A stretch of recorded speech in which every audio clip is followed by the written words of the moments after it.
Welcome, ladies and gentlemen, to this video lesson on absolutism and the Big Five. This is part 1 of 4 video lessons. This is going to be one heck of a wild ride. Okay, so first of all, what on earth is absolutism? Well, the official definition is the exercise of complete and unrestricted power of government by a monarch whose power comes directly from God, okay? So let me move my little camera over here, my little in-screen webcam. Okay, so I have some memes over here because Louis the 14th is a trip and a half. So now a perfect example of this, like I just said, is Louis the 14th right there. So it is legal because I wish it. That's a nice summary of what absolutism is all about. Getting the heels you want. I just thought that was funny because actually during this era in France, wearing heels and makeup and what we in the modern era would associate as very feminine characteristics were actually quite masculine. Interesting juxtaposition there. And then here's another one. Don't hate me because you ain't me. I just really love memes. So there's that. So let's put this back down there. Okay, so dates. For the AP exam, you're going to want to focus on the prime time rate, which prime time dates, which is 1650 to 1789. But the official date range is 1550 to 1800. Okay, but this is prime time. So listen, there's a lot to memorize. You can't possibly memorize everything. Memorize as much as you can, but definitely your time is much better spent on this date range, okay? All right, so who are the Big Five exactly? Let me move my little in-camera webcam here. A little bit. There we go. So England. England starts out absolutist, but then very quickly shifts to constitutionalism. So we'll talk about them here, but they're going to have even more prominence in my follow-up video lesson, series of video lessons to this, which is constitutionalism. France is the best example ever. Okay, if you want the perfect absolutist state, you look at France during this period. Okay, Austria, they tried, but not so much. It was like epic fail, not good times.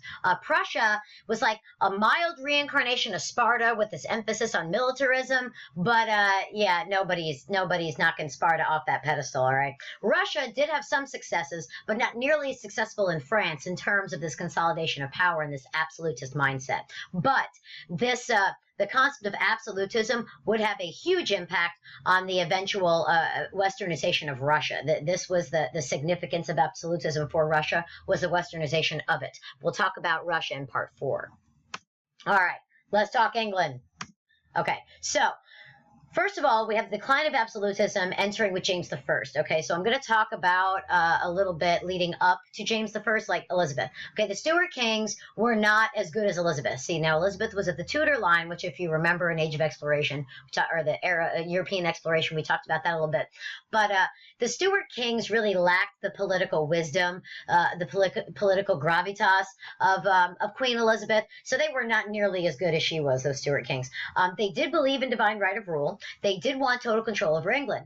This made the House of Commons very unhappy. All right, they had, and what was working in the House of in favor of the House of Commons was a massive mismanagement of money and poor choices. All right, this weakened the respect for the monarchy and actually opened a door for other areas of England to challenge the authority of the monarch, which totally undermines absolutism. All right, so let's look at the family tree. So we have Elizabeth Tudor. We start with her. She has no heirs. So the Tudor line ends with Elizabeth.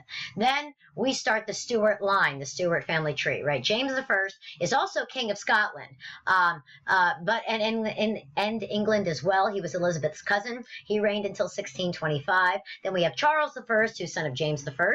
Charles II, son of Charles I. He's cousin to Louis the 14th. So you see, ooh, everybody's interconnected. Like it's just one massive incest pool that's happening with the European royalty right now. James II then comes in 1685. He's the son of Charles II. Then William and Mary is a Dutch son-in-law. William is the Dutch son-in-law, and he's married to James II's daughter. Okay, so we see some further intermarriage here. Then Anne is the second daughter of James II, and she actually ends the Stuart line. So in 1714, the Stuarts are finito, okay? All right, let me bring my little guy back down here. Okay, so Charles I, House of Commons wanted a greater say at this point in governing the state, okay? And Charles I was like, I don't think so. So he just said, no parliament. He just refused to call a parliament, just was like, nope, I'm just going to do my thing. Very absolutist, by the way, from 1629 to 1640. Now, no one liked this. People were not happy with this, and the Puritans, who were a major a problem for Charles I, thought that both he and his father were pro-Catholic. He was not well liked by the people, so this posed problems for him. Now, let's continue with Charles I because he's going to be a very interesting character. This is the guy that causes problems for the English Civil War. So 1603 to 1640, arguments between the Crown and HOC, stands for House of Commons. They intensify, specifically with regard to taxation. So Charles needed money because he wanted an army to deal with all the rebellions because no one liked him. That resulted in the Long Parliament because it was in session for 20 straight years. Okay, then during this period, the Long Parliament passed the Triennial Act, which forced the king to summon Parliament every 3 years, and they forced Charles to sign the Petition of Right. Okay, now this document is important. We're going to take a look in class because this is the online class, there's going to be a document up there you're going to have to examine. So very important, this Petition of Right. Both sides ended up recruiting armies, which led to the English Civil War. English Civil War, 1642 to 1649. AP Euro students, you will need to know this for the exam. This is going to be really, really important. All right, war revolved around the following question. Should sovereignty reside in the king or the parliament? If you do not know what sovereignty means, you should go pause this video right now, go get yourself a dictionary, you look it up. Not Google. Do not go to Google. Don't do that. No Google. Get yourself a dictionary. Okay, Charles I was charged with treason. He was put on trial, found guilty, and off with his head. Never before at this point had a king face public trial and execution. So this was a new one in the lives of the English. The monarchy was abolished, and in 1649 a commonwealth was proclaimed. So who's running the commonwealth, you ask?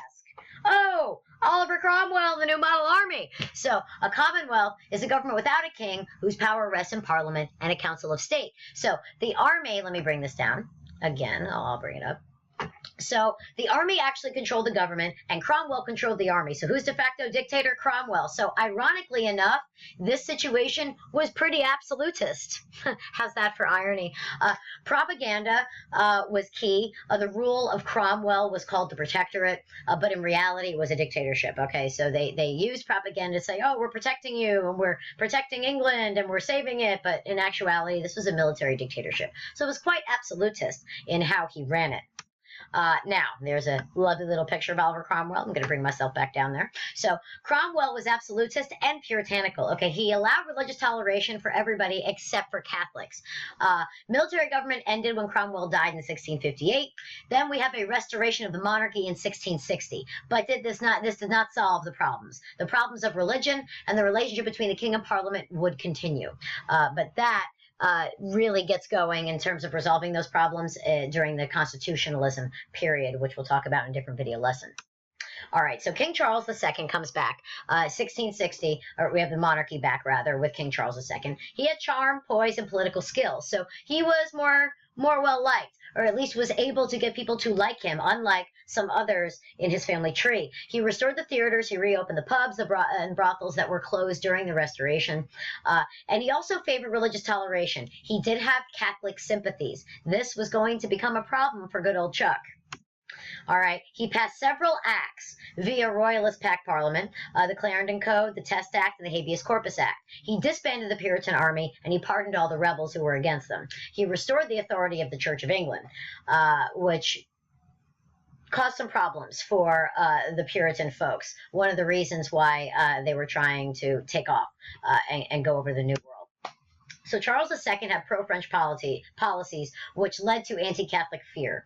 All right, James II was Catholic. He succeeded his brother, right? He violated the Test Act and appointed Catholics to university and government positions. Okay, James' son, a Catholic heir, is born in 1688. Now, this original fear, the pro-French policies that started this Catholic fear, now culminates in the fact that we have a Catholic monarch in England, okay? And this causes fear of a brand new Catholic dynasty. And I want you to flash backward for a few minutes, and think about Mary Tudor. Think about Bloody Mary, who was cuckoo for Cocoa Puffs. Now, you have to think, you're English, right? You're thinking about, okay, well, Elizabeth was Protestant, and she fixed everything, right? And she was good times, right? And then we had some Protestant kings, which were all right, and now we're going back to the Catholics.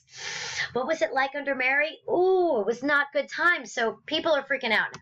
All right, so now we have King James II. He's forced out of the throne by his son-in-law, William of Orange. All right, but what was good about this is this was the Glorious Revolution in 1688. There was very little bloodshed, so it's a peaceful transfer of power. William and Mary are installed on the throne by Parliament. This ends the idea of divine right monarchy. This is very, very important for England. Constitutionalism in England would not be possible without this step right here. Okay, the fact that Parliament provides the authority and the legitimacy to these two monarchs, that effectively ends divine right, which ends absolutism. Okay, now we are paving the way for a constitutional monarchy, and we'll talk more about England once we get to that video lesson talking about constitutionalism. So that's the end of part 1. I'm gonna come back in part 2. We're gonna talk about France. Hope you learned what you needed to, and I'll see you in a little bit.